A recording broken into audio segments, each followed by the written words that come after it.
can be. Right. Lakers did not look like they had tired legs last night. Okay, you cannot give a team like the Golden State Warriors, just give them a game in a series when you got to get to 4 and you're on the precipice. Because here's what can happen: if you sit your 2 best defensive players, now what happens? Does that mean Clay gets going again? Does Jordan Poole finally make an appearance in the series? So now you got a whole other set of issues in terms of rhythm, confidence with guys going into a game 6 at home with all of the pressure of the building being, this is our last home game. We maybe could have had it over with on the road potentially. Now we put ourselves in this position. You don't mess around with a team like the Golden State Warriors when you got a couple guys out of rhythm. Okay. It's a point well made. It's well made. I'm reeling. I'm not disputing the fact that I'm. Curry is fouled, and it goes. Stephen Curry is putting on a show here in Game 4. Triple-double. Game 4 is a tight one. Walker hits another one. It's the Lonnie Walker game, and a 3-point game. Curry a long 3. No, and that's it. We're just a resilient bunch. We just stayed in the fight. Tired as hell, man. Get on my face. An unbelievable night last night, and you want to see just how tired LeBron James was when this game was over. He actually wore pajamas to his post-game press conference. He was so ready for bed when this thing was over last night. And here's my suggestion. LeBron needs to just slip a nice comfy robe over that pair of slippers and get set to watch Game 5 tomorrow night from the comfort of his mansion in wherever it is in L.A. that he lives, because he shouldn't even go to San Francisco. I'm going to make this point again, and I'm going to use a baseball analogy. But I'm going down with the ship on this theory. The Lakers have no chance of winning Game 5 of the series. The Warriors are going to be playing for their dynasty at home with the crowd. They're going to win. Don't waste any of LeBron and AD's energy on this game. Who's the best pitcher you ever saw in your... If you had one game with your life hanging in the balance in baseball, who are you giving the ball to? Pedro Martinez. Pedro Martinez. Perfect. Pedro Martinez. If you're winning 3-2 in a series, and I'm giving you the option, you're the manager of a team, and you can either bring Pedro back on short rest to try and close. Like said, you give them confidence, you get a couple of guys in rhythm. Maybe Jordan Poole finds his game in that game against a lot of your JV players. Then what? Then they go on the road, and now they're all of a sudden feeling like the Warriors again. Remember what happened when the Warriors played in the first round, and we thought they were done also. They looked terrible. Then they found their game. Then all of a sudden, that Warrior mystique was back again. You don't want to wake up the sleeping giant. Knock them out. So that then leads me to ask Legs the final question on this topic.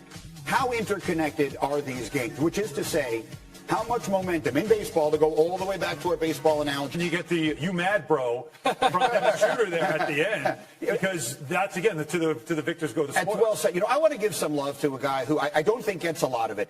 We were sitting in the arena in Boston during the NBA Finals last year when Woj reported that Darvin Ham was going to be the new coach of the Lakers. And I remember Jalen Rose was sitting there going, this is a great hire. This is a great defensive coach. Everyone should be excited about this. And because he's not a name people knew that well, people didn't get real excited about it. I think Darvin Ham has coached his behind off in this series. And I think Rob Pelinka had a terrible 12 months as the GM of the Lakers, and he's had a brilliant 12 months, starting with the hire of Darvin Ham and then the trades that he made this midseason. Playoff game without even trying to win it from the very beginning for a team that has had nothing but great karma going for them right now, that would almost send them the wrong way. You want to continue to build off this. How did it work out when the Indianapolis Colts rested Peyton Manning at the end of that season?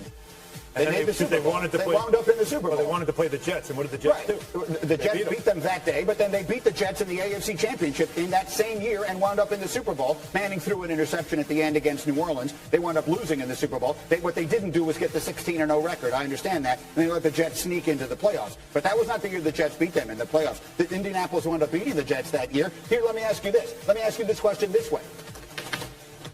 What would you bet that the Lakers are going to win Game 5 in Golden State? What odds would I have to give you to pick the Lakers to win Game 5? It's very low, but to stay on football analogy, this is the prevent defense.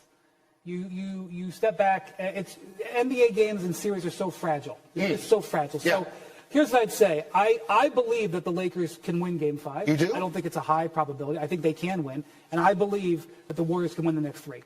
I don't think it's a high probability, but I think it can. Are the Warriors... So you got to keep that in mind. Are the Warriors reeling? I just use the term reeling. As you watch them, as you watch the uncharacteristic mistakes that they make late, as you watch Jordan Poole, who has really not recovered, we are theorizing maybe from the late game mistake or the bad shot that he took at the end of game one. Are the Warriors reeling right now? And is that the best argument? You have them up against the ropes. Here's your chance to knock them out. That's exactly why I pushed back. Otherwise, I might have bought in on what you're talking about. But because of the fact of how the Warriors are looking, especially late in games, Support. They have the Lakers on the brink of the conference finals. Keeping everybody together, too, was the most important thing. And him as a former player understood how important the locker room was to keep together during the worst of times, 5-20 to start the season.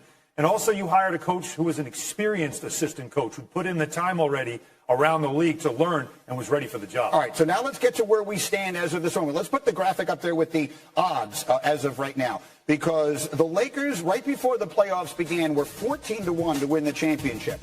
Take a look where Caesars Palace sees them now, Caesars Sportsbook, as they are known. They are currently the favorites among the Western Conference teams, and they are second only to the Celtics. Right this minute, Legs, do the Lakers look like a championship team to you? Definitely, when you look, especially look at the mix of teams that's left, there's no doubt they've got what it takes because now they've got enough depth. That was always going to be the biggest question. They're getting timely three-point shooting, if not elite level, and you've still got the two stars at the top. And this is a great defensive team at times. When Denver had won Game 4, we're up 3-1 right now. I think that the fact that Devin Booker's doing what he's doing in that series, and now that's a best of 3, I think now you look at this series, and a lot of people think this is over. I do not. I'm not counting the Warriors out yet, but I understand now why those odds look like that, because the Lakers look like they're in control, and we're not exactly sure yet what's going to happen in the other series. So let's back that up a minute here. Legs is not counting the Warriors out. Alan, are you? No, not for game. Not the series. I think might be over though. Because just by looking at the Warriors and how rattled they were late in the game, once again, late game execution, that you're not getting a lot out of anyone not named Steph Curry. That there have been pockets of this game where they feel like they're in control and then they just let go of the rope. They have been scatterbrained in this series, and really throughout the playoffs, they have not been the team that we have been used to watching in the past, but they have always found a way to pull out a victory, and so we keep needing to believe in them, or wanting to believe in them, but eventually... I like it, right. But I would say that one of the thoughts you have about the Lakers is whether Anthony Davis will keep up this.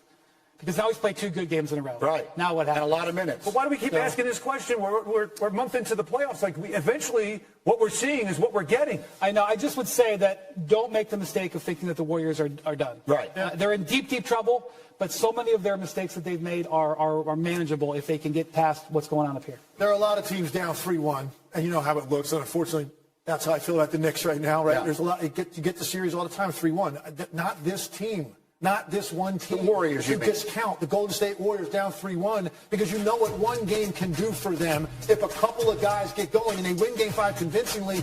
Now you're talking about win one road game. A team has been to this many finals together in every moment they've been in. Play one game on the road to get yourself a chance back to get, Game 7. I'm not counting them out. That's one way to look at this. The other, This is the one team you don't go, it's over, forget it. Let's move on to the next round. Not the Golden State Warriors, not Steph Curry, not a group that's been in every imaginable situation and overcome it. Which is like why the final challenge for them. Which is why what I'd consider doing right now if I'm the Lakers, because you just pointed it out. Anthony Davis has played like 80-something minutes in the last 2 games in order to win these 2 at home. He played 43 minutes last night. We understand that it's hard for him to put back-to-back big performances together. LeBron at his age, I think if I'm the Lakers, I punt on Game 5. They did it against Memphis. They're not going to win Game 5. They're not going to San Francisco and winning this game. The Warriors are going to be playing for their dynasty at home, last dance, last gasp, last breath, last whatever.